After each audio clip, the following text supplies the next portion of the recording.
If you could figure out how to leverage inflation, you could get rich from that. You just need to have more information than the next person. You don't need to have some crazy amount of skill more than anyone else. You just need to have a bit of information on how to leverage inflation, and you can literally use that to get rich. Inflation is a huge problem in the fiat currency system, but in Bitcoin, it literally works the opposite way. Bitcoin goes up because of inflation in fiat currency. In fiat currency terms, Bitcoin is always going to be going up because over the long term, inflation is guaranteed. When is the government going to stop printing money? Or if you want to be specific, the central banks, when are they going to stop printing money? They're always going to continue to print money. This is a good thing for you because when you understand that the central banks are always going to print money, you can just say, look, I'm just going to use this information to figure out how Bitcoin works, because Bitcoin has a capped supply. In fiat currency, you do not have a capped supply. They just print unlimited amounts of it. They don't even tell us how much they print. If I was to ask you how much of your currency was printed in the last 12 months, how much did the supply increase by? You'd have no idea. And I don't blame you for having no idea, because they don't tell us how much of the currency that you're using is being printed every single year.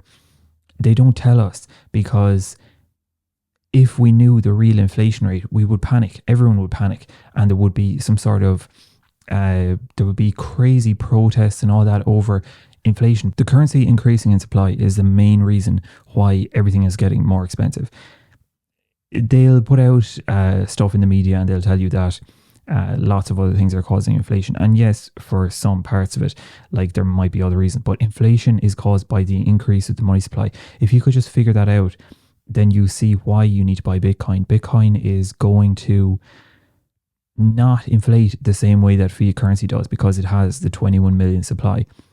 21 million coins will only ever be the limit of Bitcoin. You'll never have more than that. We haven't got 21 million Bitcoins released to the market yet because the mining process is still ongoing. And the mining process is actually one of the main reasons as well why Bitcoin is so much more valuable than fiat currency if you try and compare them in some way. The mining process is done by people using energy from wherever they get their energy. If they've created any kind of energy themselves through solar or whatever way they're creating energy, that energy is being sent into the computers or the miners, the ASIC miners. They require a lot of energy, and that energy needs to be sourced from somewhere. This is why you could say that Bitcoin is more valuable, because it is actually using energy to create. In the central banks, they can just click a button on a computer and the amount of currency gets increased in supply by 50% or whatever they want. In some countries, obviously, it would get increased by 50% overnight. The whole currency just hyperinflates and the economy falls in the following weeks, because we've seen it so many times. Why do governments hyperinflate the currency? Because they think they can print their way out of a problem. And it's not a problem until it is. And then when there is a problem with it, the currency is not worth anything. So they need to try and fix that. And how do they fix it? The only answer they have is printing more money. So they just print more money to try and pay for the solve to the problems. It doesn't even make sense. Why would printing more money be a solve to the problem of printing money? You can put yourself on the Bitcoin standard and it is going to help you a lot over the long run, because if you see that inflation is a problem, and I spoke about this in the previous video where I said that if you understood the history of money, you would see that inflation, we shouldn't have inflation. We should have a system where we have a capped supply and we know how much there is, and no one person has any more control than anyone else, because if one person has control over the supply of it, they're going to increase the supply. Why would they not do that if they have the control of it? If they want to fix a problem, whatever that problem is, these decisions are made at government level or in the central banks. Do we need to print more money to fix this problem?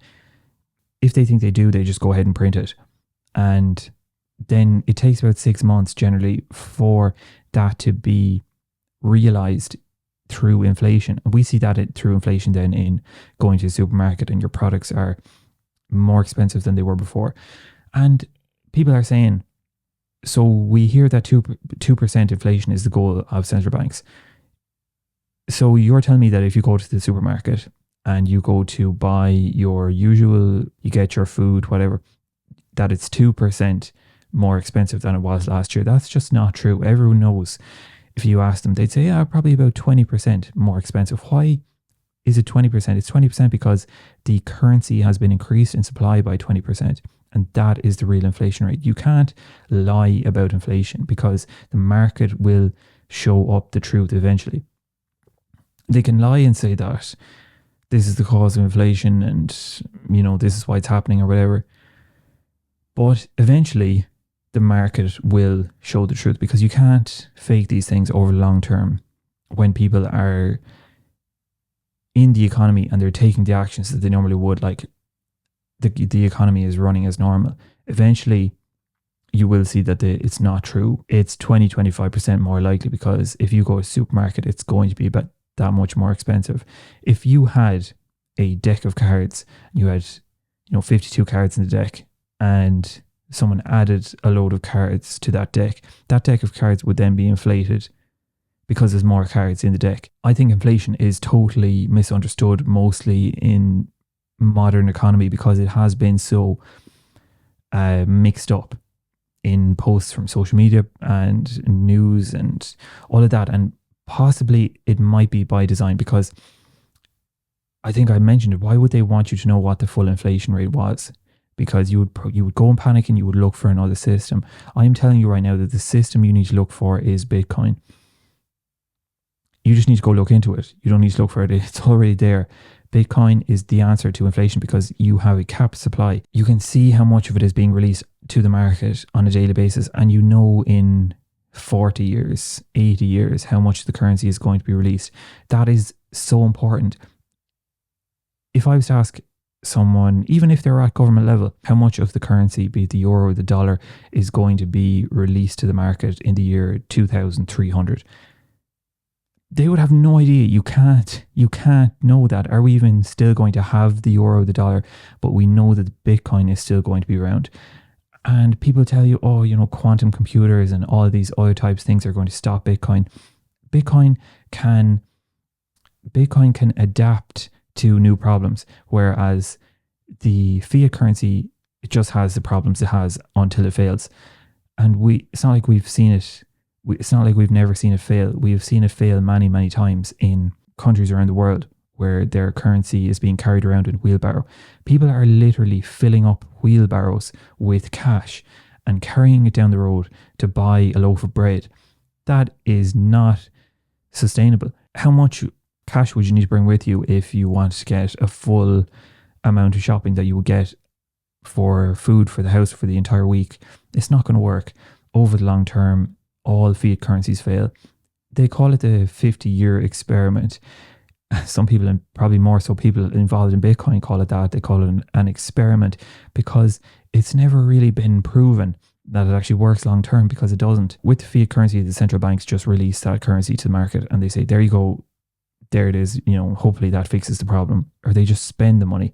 And when they spend the money, and when I say they release it to the market, how they do that is they spend it on something. And when they spend it on something, that will be paid to someone, and that's going to filter into the market eventually. And as I say, it'll take about 6 months for the entire market to realize that there is more money in the currency. And why I say, if you just understood that could make you rich, because you're certainly not going to get rich if you just let inflation happen to you over the long term and you hold your currency like that and you just keep looking at it and you say, I'm just going to hold this and I'm going to continue to stack up currency there on the table.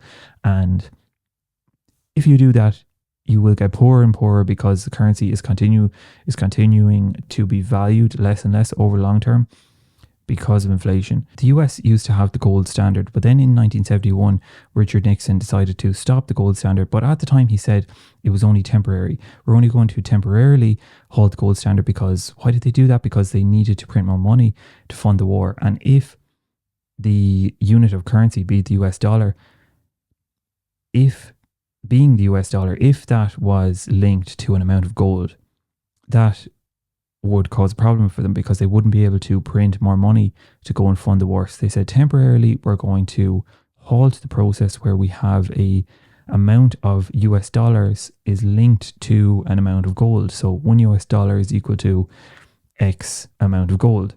And that was the way it was going there for a long time. But then they decided to stop that, and they said it was only temporary. In a while, it was assumed that the gold standard would be returned and it would continue on the way they were going, but then they stopped it. And why didn't they return to the gold standard? Because they were able to print money.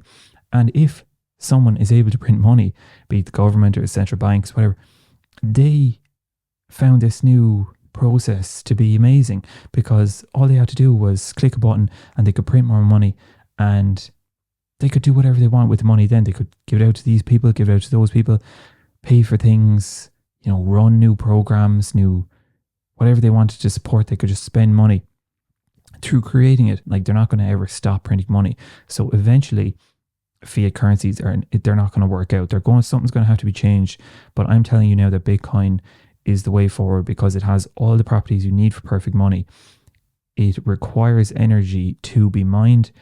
Fiat currency does not require energy to be mined. They can just click a button and double the amount of supply, which they have done in countries where the fiat currency has hyperinflated.